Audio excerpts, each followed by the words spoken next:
जलगांव जिले के भुसावल में खड़का रोड क्षेत्र की अमन कॉलोनी में स्थित 3 मंजिला इमारत में अचानक आग लग गई। यह आग अली फारूक नामक व्यक्ति के घर में लगी, जिससे घर का काफी सामान जलकर खाक हो गया। भुसावल के खड़का रोड क्षेत्र की अमन कॉलोनी में स्थित 3 मंजिला इमारत में अचानक भीषण आग लग गई। ये मकान अली फारूक नामक व्यक्ति का है। देखते ही देखते आग ने रौद्र रूप धारण कर लिया, जिससे अधिकांश सामान जलकर खाक हो गया। आग की जानकारी मिलते ही स्थानीय लोगों ने तुरंत फायर ब्रिगेड को सूचना दी। सूचना मिलते ही मौके पर पहुंची फायर ब्रिगेड की टीम ने कुछ ही देर में आग को फैलाने से रोक लिया। इस आग में कोई हताहत नहीं हुआ है। आग लगने के कारण का अब तक पता नहीं चल सका है। पुलिस घटना की जांच में जुटी है। मैं तो बाहर था, मैं बाहर गया, वहाँ से फिर वरणगांव गया। वरणगांव से कुछ फोन आया मेरे को घर से, क्या ऐसे आग लग गई। तो फिर वापस रिटर्न आया भाग के। मैं 2-3 लोगों का ही फोन आया मेरे को, ऐसे आग लग गई। और घर में तो ऐसा कोई मसला था भी नहीं, ना गैस थी, ना ऊपर ना कुछ था, कुछ भी नहीं था। वाइफ तो हमारे हॉस्पिटल चली गई थी। मेरे तो बोल गई मैं हॉस्पिटल जाऊंगी बोले। वरणगांव 10:30 बजे गया।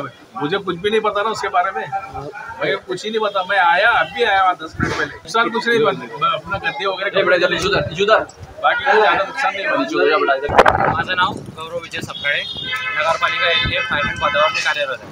10 वाजता आम्हाला सुमारास कॉल आलेला होता की ग्रीन पार्क समोर इथं घराला आग लागलेली आहे। घर बंद होतं आणि 3 मजली हे घर होतं। तर कॉल येताच आम्ही तिथून निघाले ऑफिसमधून 2 क्रमांक 2 मधून। तिथून आम्ही आमची क्रू घेऊन निघाले। क्रू घेऊन निघताच आम्ही 10 ते 15 मिनिटात आम्ही इथं हजर झाले। हजर झाल्यास पाहताच आम्ही इथं सर्व काही पेटून उठलेलो होतो। तर त्यानंतर आम्ही पहिले अंदाजा घेतला। अंदाजानुसार मग आम्ही त्या हिशोबानं कामं केलं।